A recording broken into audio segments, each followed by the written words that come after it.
That one glorious word represents more than just the geography between the Sabine and the Rio Grande. It represents a unique idea and way of life. A life of rugged individualism, proud self-reliance, gritty toughness, and fierce independence. That is what made Texas, and that is what will save her again. Howdy, folks. Sam Houston here. I want to thank you for tuning into the Feed Bandit podcast. Feed Bandit is the Texas first outdoors brand built by rabid Texans, for rabid Texans, and all those who aim to be one someday.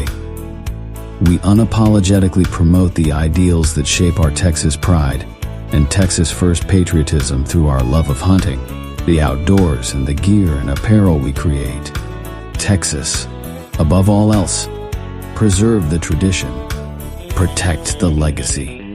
Check us out at feedbandit.com. And to repeat that great rallying cry from a former colleague of mine, liberty or death. Now, enough of my talking. Here are a couple of bandits that love Texas as much as I do. Enjoy. Well, howdy everybody. Welcome back to another solo Feed Bandit podcast. Cord Bandit here with you on a blustery day in December. Doing another solo version. It's getting close to Christmas. And everybody's trying to wrap up the year, moi included. Remember we used to say that when we were younger? Moi. I guess it's French or Japanese or something like that. Anyway, trying to get everything wrapped up for the year, so my co-host was not able to join me, but that is okay. The show must go on. I know he's doing his stuff, and I am doing his. No, wait. I am doing his. I am doing mine. Wow.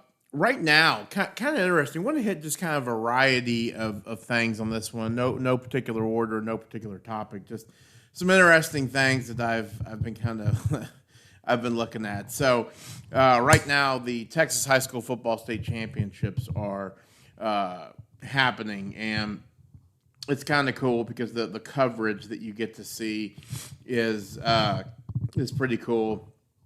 And you get to hear about some of these smaller schools that obviously, unless you follow them in detail like I do, you would not really wouldn't know anything about them.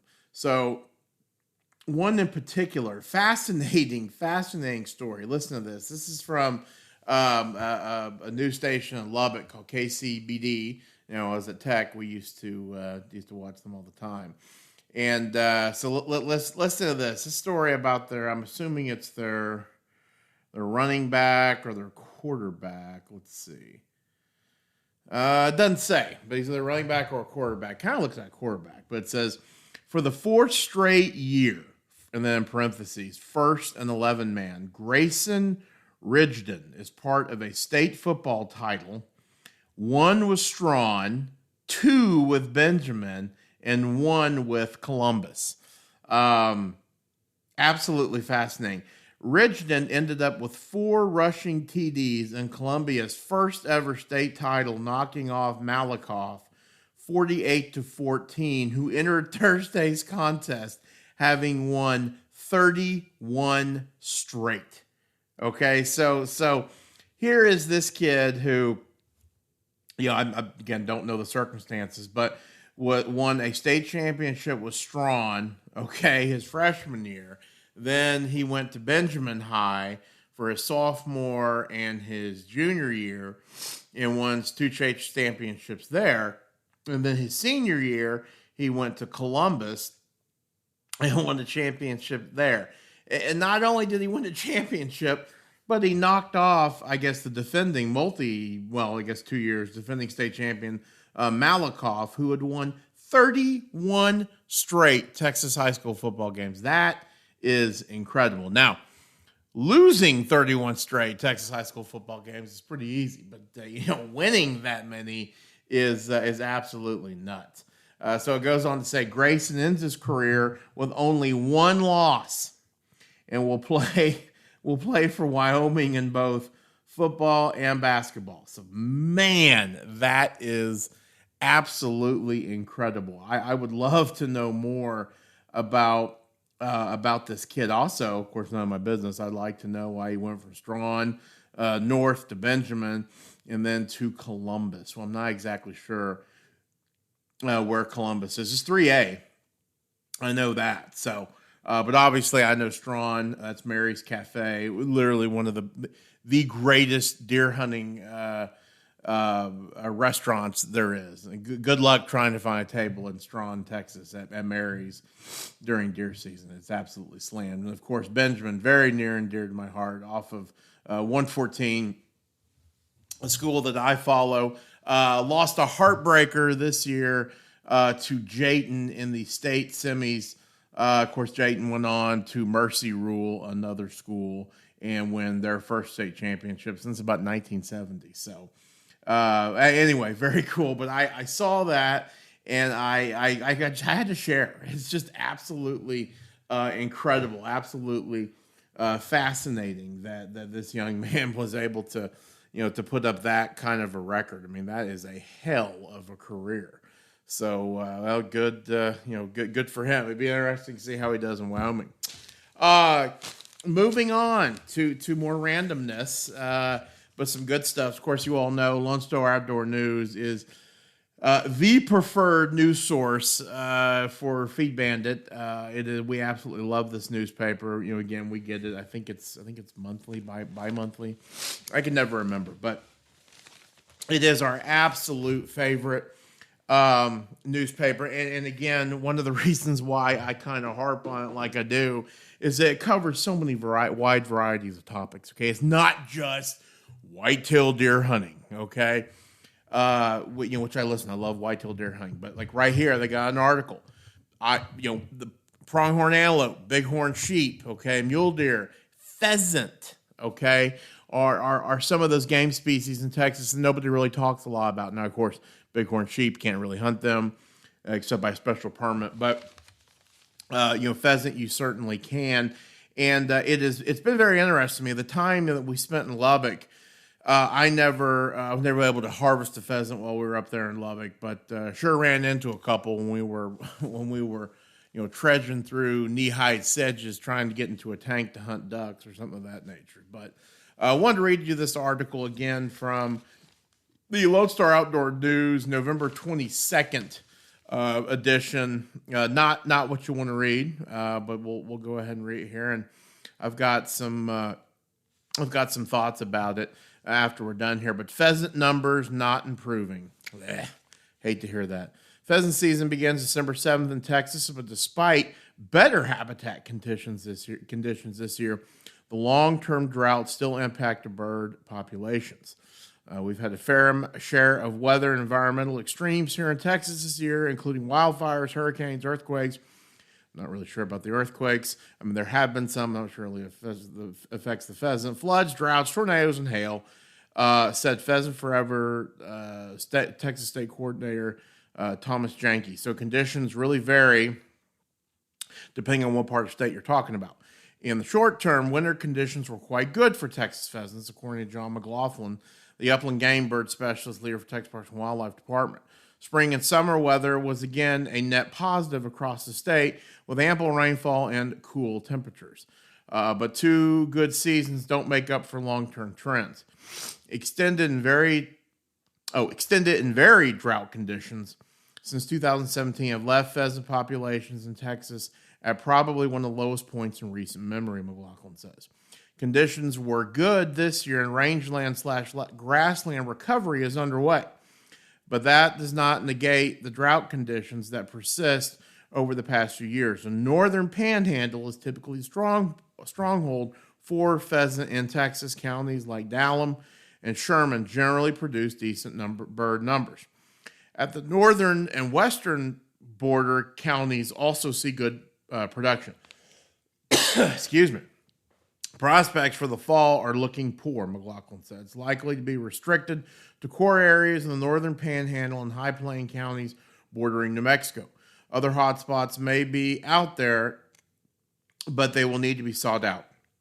Last week, panhandle biologists wrapped up roadside pheasant surveys. According to Texas Parks and Wildlife Department, a small uptick was observed in a number of birds during the route, but they were still well below long-term average. Pheasants numbers were the strongest in the far northern counties of the Panhandle.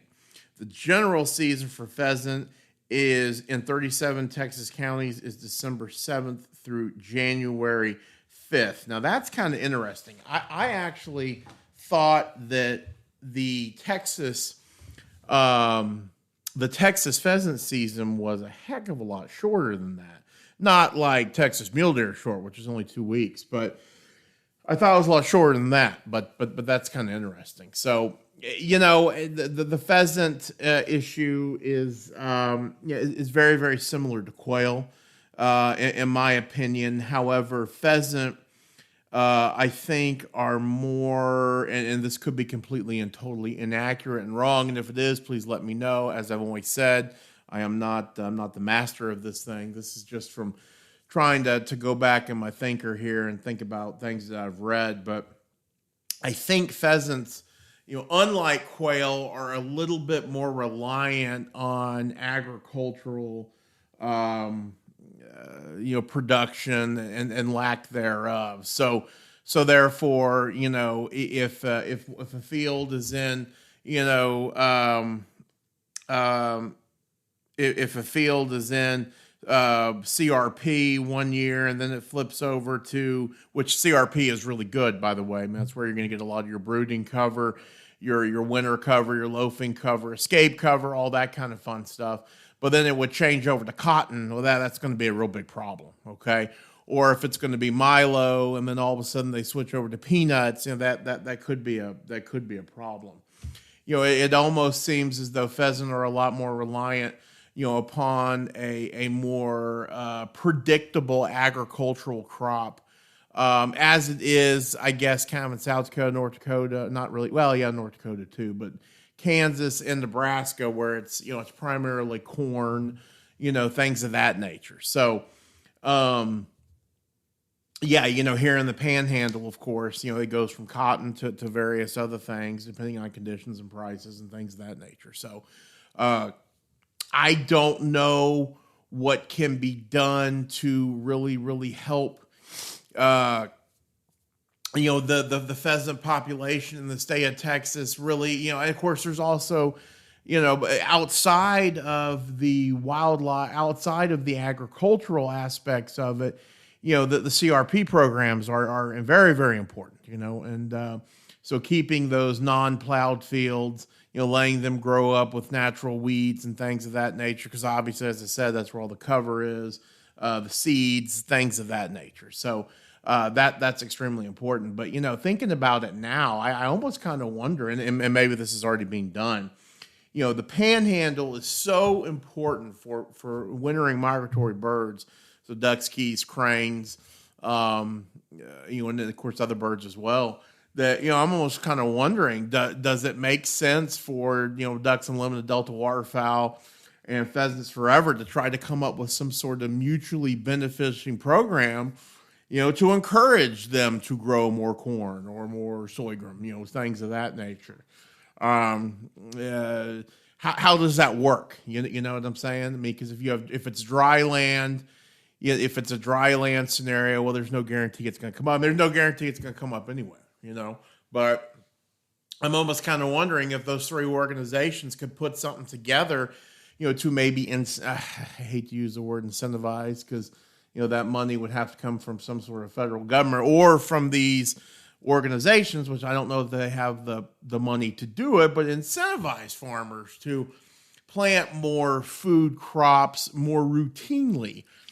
That would benefit both waterfowl and pheasant. Man, that could be an answer right there. And then, of course, making sure that the CRP program it stays intact would also be very important as well. Because again, pheasant, just like a quail, just like a deer, cannot live its life in a field. Okay, it's got to have the various other habitats. To include to make sure it survives. So it's an interesting little thought there. I mean, I'm sure they've thought about working out some sort of little conglomerate effort there, but I wonder if they would.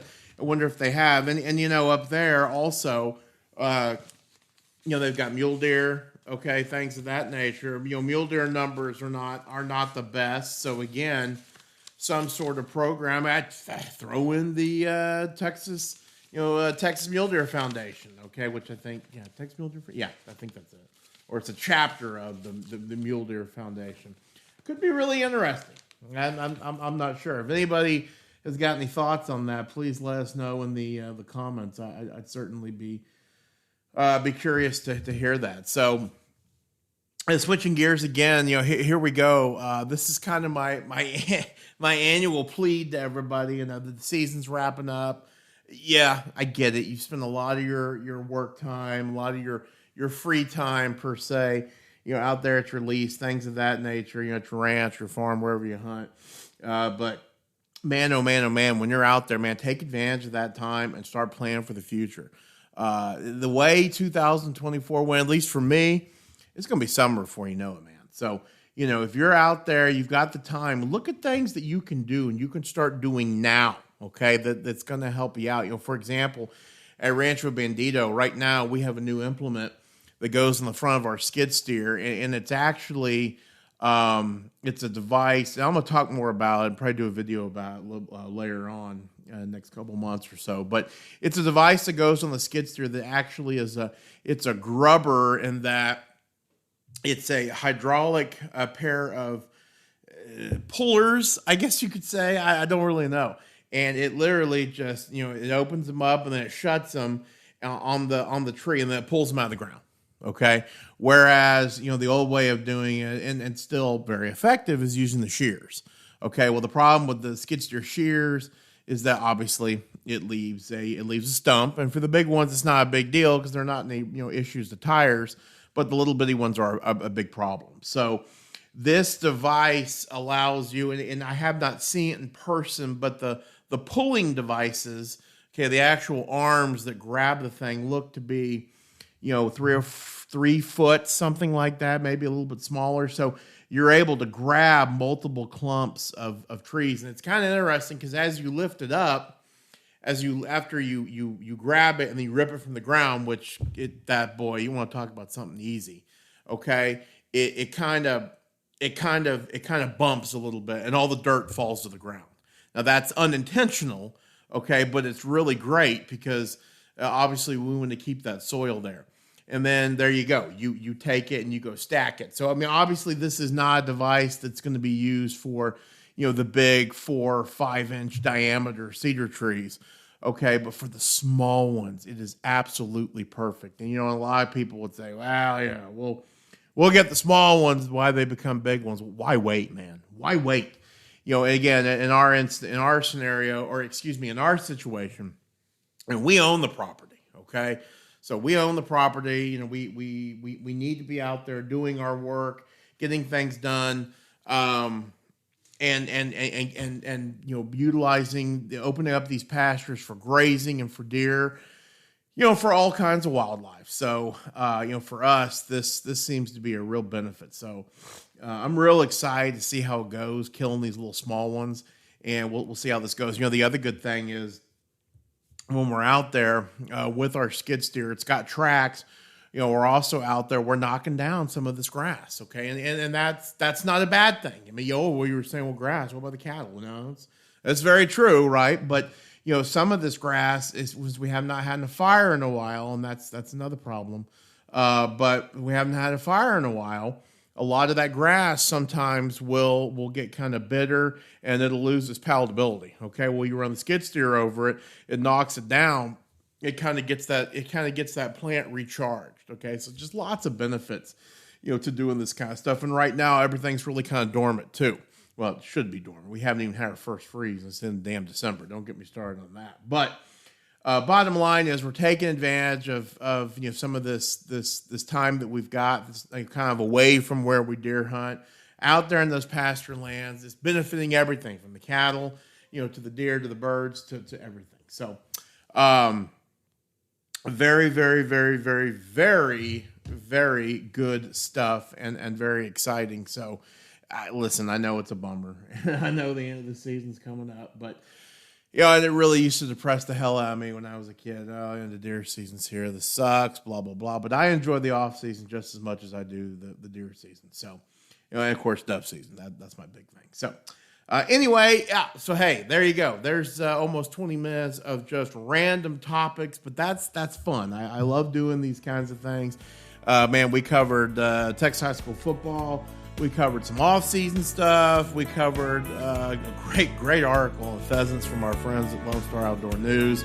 Covered a whole smattering of different things today. So that is all I have for you today. Remember to support your local feed store and think Texas first.